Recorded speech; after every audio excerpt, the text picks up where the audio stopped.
Today we're talking about this book by Katja Bruisch, Burning Swamps, Peat and the Forgotten Margins of Russia's Fossil Economy, a book about peat, torf, extraction and utilization in Russia and the early Soviet Union. I will pass it around. You can have a first look. Katja Bruisch is a professor at Trinity College in Dublin for modern environmental history. And she has a long-standing interest in the history of rural areas, in expert knowledge, environment, and economy. For example, her doctoral dissertation was, she had a book about agrarian experts in the late Tsarist Empire and early Soviet Union, als das Dorf noch Zukunft war, Agrarismus und Expertise zwischen Zarenreich und Sowjetunion, which is about experts dealing with the agrarian question and developing a vision of modern rural modernity. Some people deal with furs as an early Russian resource, but peat is really very outstanding. And I want to ask you why peat? Yeah. Thank you, first of all, Jan, for making the connection with Recent Globe, also for including me so spontaneously in the program. I'm really delighted that you're all here to see so many known faces. It's a real great pleasure for me to have the opportunity to talk about this book, because I've been working on it for nearly 10 years, I'd say. And peat, that's a question I get very often, of course. Why would you focus on something so small and allegedly unimportant? And it was not a straightforward journey for me. It's not that, so I start the book telling about how I arrived in Moscow in 2010 to start my position at the German Historical Institute. I was back then still working on my PhD thesis, and I arrived in the middle of these fires. It was my first personal encounter with wildfires. Of course, they become very prominent across the world.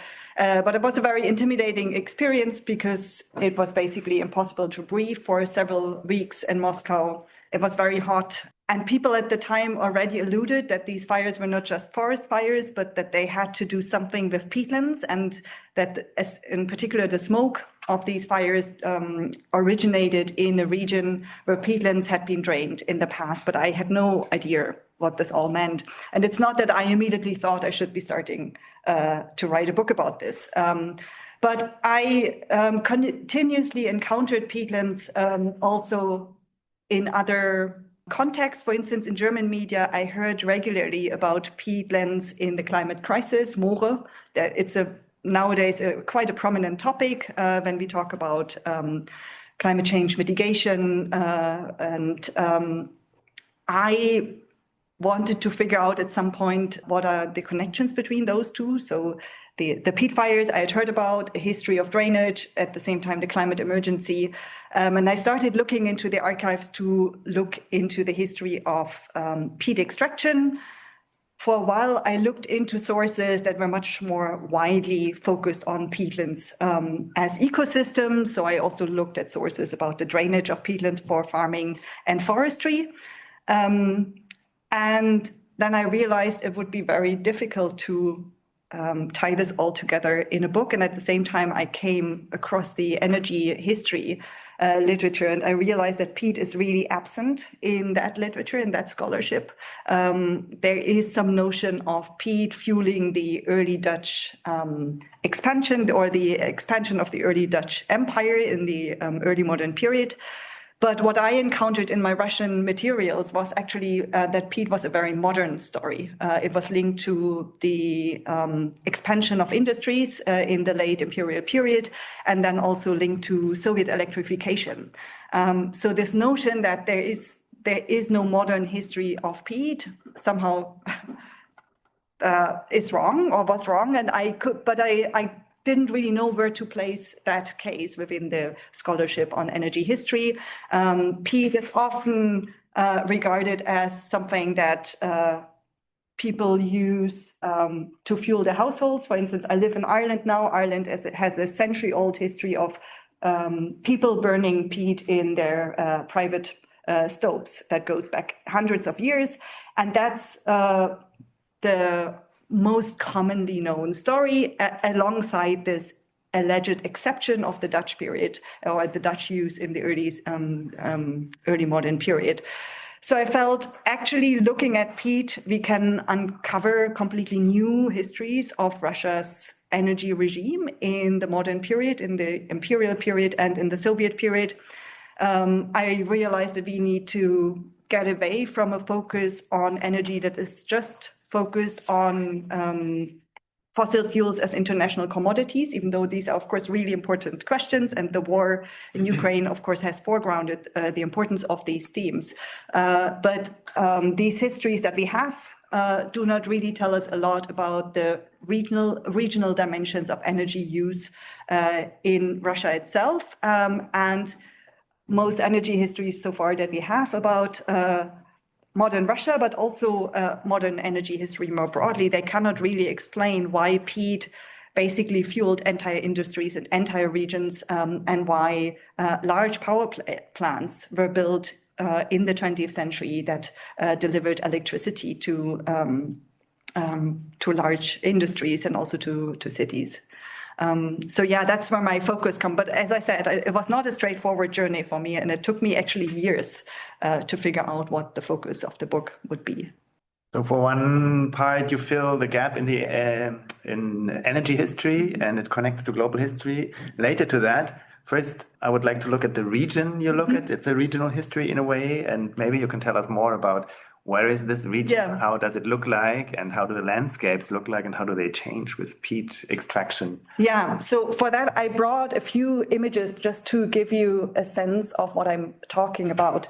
It is important to know, and here I would like to give credit to my colleagues in Greifswald, and some of them are here in the Zoom call, who helped me make this map. Russia is the country in the world with the largest known peatlands. And on this map, everything that is gray are peatlands. And I focus on this specific region that is foregrounded here, the region of Shatura in the south or southeast of Moscow.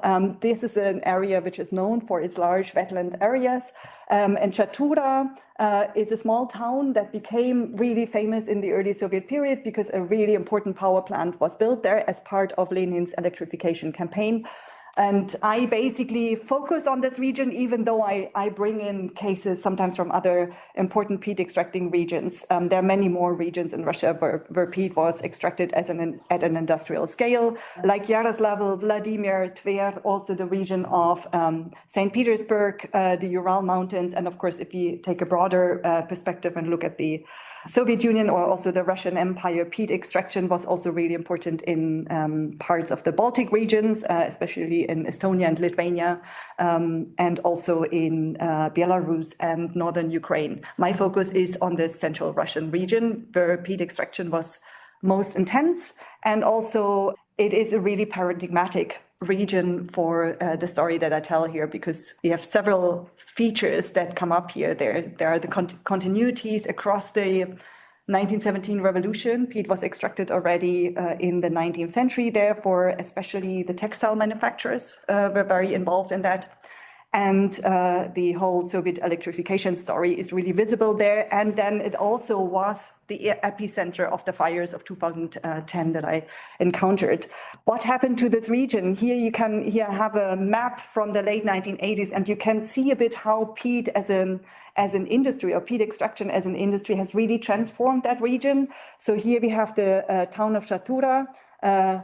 And around here, you can see these are all peat extraction sites. You can identify them through the canal or drainage infrastructure that is written like a geometry, you could say, into the land. You have like very straight lines that run through the landscape here as well. You also see narrow gauge railways that were constructed in order to transport peat from peat extraction sites then to the power plant. Shatura power plant is here. And of course, what also happened with the peat industry is that you have lots of worker settlements. So the peat industry brings in a large population of workers for whom specific settlements are built. Рабочие поселки, they're called in Russian. And so the peat industry has been really transformative for that region ecologically and also socially. Peat extraction itself has really written itself into the land, and something that I always find really striking is that the landscape transformations were so vast that you can actually see them on satellite images. These are abandoned peat extraction sites. I can talk about this later a bit, but just to give you some ideas, this is the power plant which was built in the 1920s, several times then enlarged in the 1980s. That plant switched to natural gas, which arrived to central Russia from Siberia. So that's a big energy shift for the region. This is a statue devoted to the female peat workers in the region. We'll get, I guess, into the social dimension of this history as well, which is the statue is in Chatura. And of course, here are some images of these worker settlements that are still in the region. You'll find very similar spaces in other former peat extraction regions around Russia. This is a settlement that is still more or less intact, so people still live there, but you also find many abandoned former peat worker settlements. So that's probably what I will tell right now on these transformations. Yeah, then we step into the social history. At the moment, you said workers were brought in, and then we saw abandoned peat extraction sites. So what happened to these people? They were brought in, and then turf extraction changes over time. And what does it mean for the regional population? I mean, the social history is something that I wasn't aware of at all when I started this project. Peat extraction is a really seasonal undertaking for climatic conditions, because it took mostly place in the summer month or between the late spring and the early autumn. And from the late imperial period, when peat extraction really kicks off in the late 19th century, there is a very strong connection between the village economy and the extractive economy of the peat industry. What happens is that mostly peasants from villages go to these peat extraction sites on a seasonal basis and return to their villages after the end of the peat season. So it's a classical example of what in the literature is known as отходничество. So I don't know the English term now. So the back and forth, the movement of peasants from their villages to get outside income, because that's where they got some wages. And the interesting, really striking finding I made is that relationship between the village and peat extraction is sustained through the revolutionary period, through the Stalinist period into the 1950s. It's only in the 1950s that this bond between the village economy and peat extraction as an industry ceases to exist. There's a very strong gender dimension here. Many of these workers are women, which has to do with the village economy, but also with the way how peat extraction as an endeavor is organized. These women undertake lots of very hard labor and mostly unmechanized parts of the extractive process. I can get into that later, but that's a really striking feature, this back and forth between food production and fuel production of these people who move back and forth between the village and the peat industry. And then from the 1950s, 1960s, there is an important technological shift in the peat industry, which means that certain parts of the extractive and drying process, they're mechanized, so they need less seasonal workers. And then these peat extraction sites and the surrounding settlements, they become more permanent. So people start living in these places more permanent. There's less in and out migration. And at the same time, this falls together with the post-Stalinist emphasis on living conditions, housing, provision of basic welfare infrastructure. So that's the time when these worker settlements actually become permanent places where people live. I call this placemaking, borrowing this term from geographers. And it's that post-World War II period when peat workers begin to develop a really strong emotional attachment to their to these places as well, and start recognizing these peat extracting regions as their home. And that's also a reason why later the decline of the peat industry was a real story of loss and marginalization for many of these people who moved into the regions. Okay, and we see now the state coming in, Yeah. and also you mentioned some continuities in the turf extraction, and so I would be very curious to know how special was the Soviet Union in the early time, or what were the continuities, and what's the role of the state in these turf regions, and like also the planners coming in and the rural realities. How does this interplay? Yeah, the state is a really important actor in this story. I think from the 19th century onwards. And I think this has mostly to do with the fact that the state is a really important, the imperial state is a really important landowner. And in the 19th century, the imperial state, and that other researchers have shown this much better, like Ekaterina Pravilova, the state becomes increasingly interested in what it owns and how to extract value from state possessions. The interest is first mostly in forests, and forests are mapped and exploited in part and also managed by the imperial state. And then in central Russia, there is something what contemporaries call the forest question. So there is wood scarcity. And in these moments, people start thinking that, oh, we have all these wetlands, useless wetlands, of course, a very common trope there. And these wetlands hold a resource that we can use in order to address or circumvent relative and absolute scarcity of timber and wood resources. And they try to map these landscapes, inventorize, survey, quantify how much peat is there, where could it be extracted. So the state provides these resources and also the knowledge, and tries to encourage people to use peat instead of timber in order to address the timber shortages. Moscow is really important in that story early already in the 19th century, because as you may know, Moscow was burned down during the Napoleonic advance. And the reconstruction of the city and also the rise of industries around Moscow necessitated a lot of wood.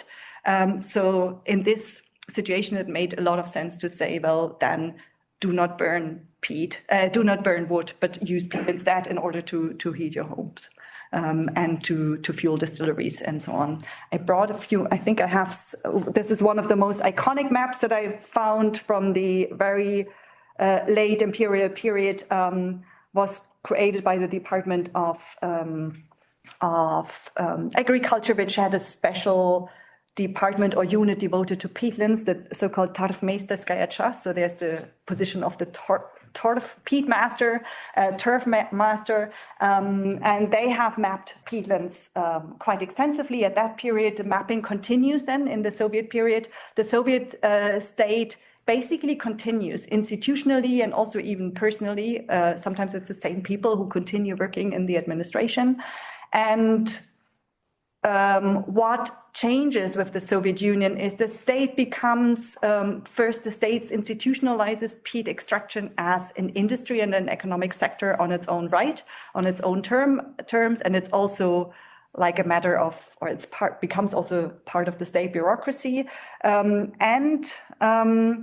The state becomes quite prescriptive in terms of who is allowed and who's not allowed to use peat. There, I cite a famous story by Alexander Solzhenitsyn, Matryonin Dvor, Matryona's house, I think, or yard, it's called in English, about which depicts, or which takes place in the early 1950s. After Stalin's death, a convict is returning from the camps and settles down with an elderly village in a peat extracting regions, in the Vladimir region, so close to what I look at. And the people there are very poor and have nothing to heat their homes, and they steal peat from the state-owned peat trust because they themselves have no access to these resources. So the state actually becomes really important as a regulator of the resource. They try also to implement ideas of rational resource use, but at the same time, of course, it goes along with the marginalization of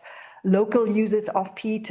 Peasants had traditionally used peat. They didn't really like peat as a fuel, but they used it in times of need when they didn't have other opportunities. And increasingly, the state wants to control that. So that changes. But the state, is a really important actor in the story, of course, also because the whole electrification process is something that is organized by the state in the early Soviet period.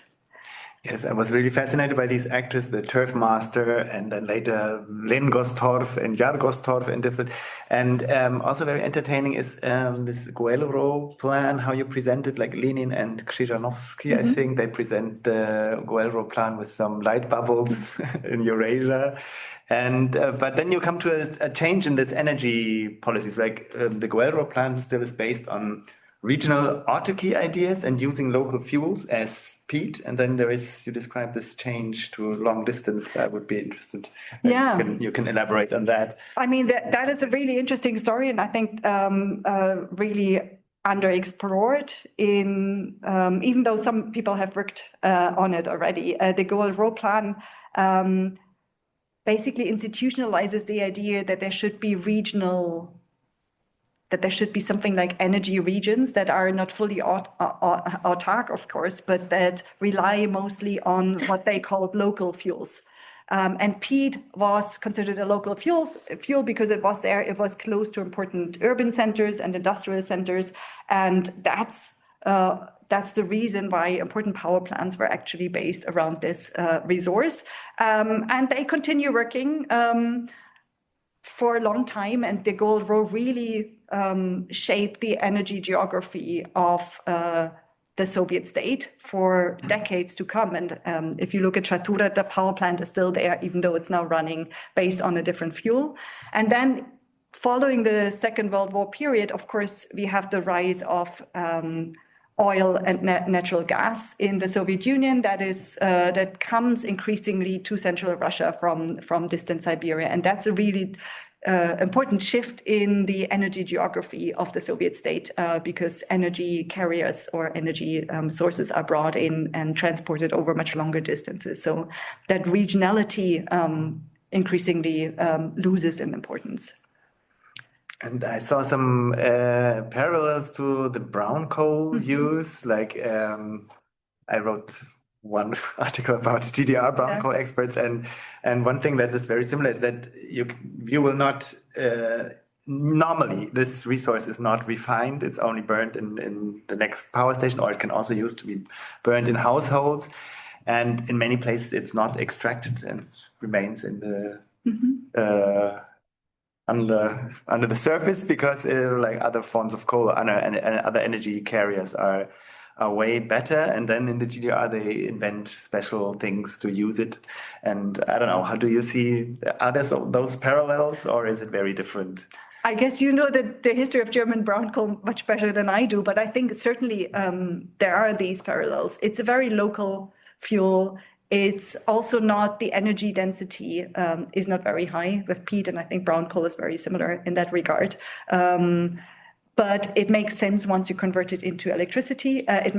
You get more. You can do more with it, and it's also, I think, what another similarity is probably the ecological dimension, in the sense that it's very territorial. It spreads more over the territory, whereas with other fossil fuels, you dig deep. And peat and brown coal as well, they're spread very close to the surface of the earth. So these extractive technologies and extractive industries, they use a lot of land, of course.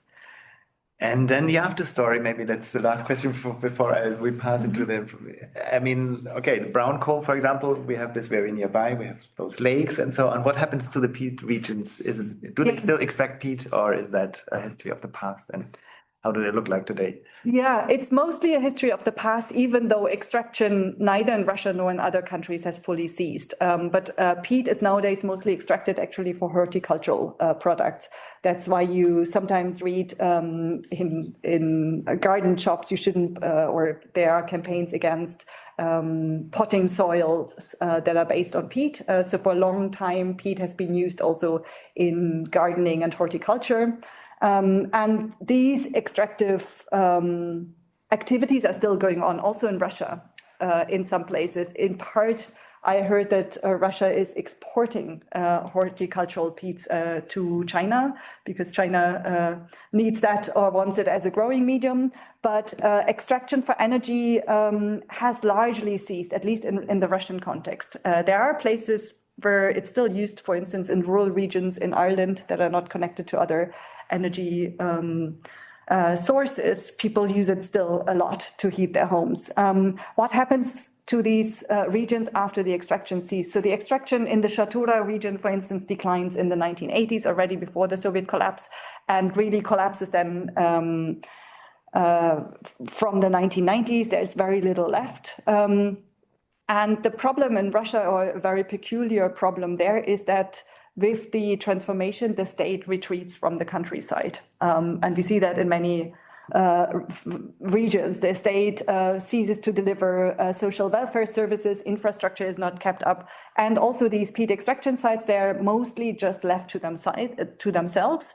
And that can cause, depending on how deeply and how thoroughly they have been drained, that can cause massive environmental problems. Most importantly, of course, the fires that I witnessed and that still burn in some places. In the region of Moscow, lots of places have actually been revetted or restored because it was a major embarrassment for the government that the capital city was clouded in smoke. In other regions of Russia, that looks differently. And of course, there is another important problem is, of course, that drained peatlands, they constantly emit carbon dioxide. So when you don't do anything about this, you have a constant emission source. That's why in Germany, in the Netherlands, in Ireland, in so many parts of Europe, we now have the discussion about what to do with our drained peat soils.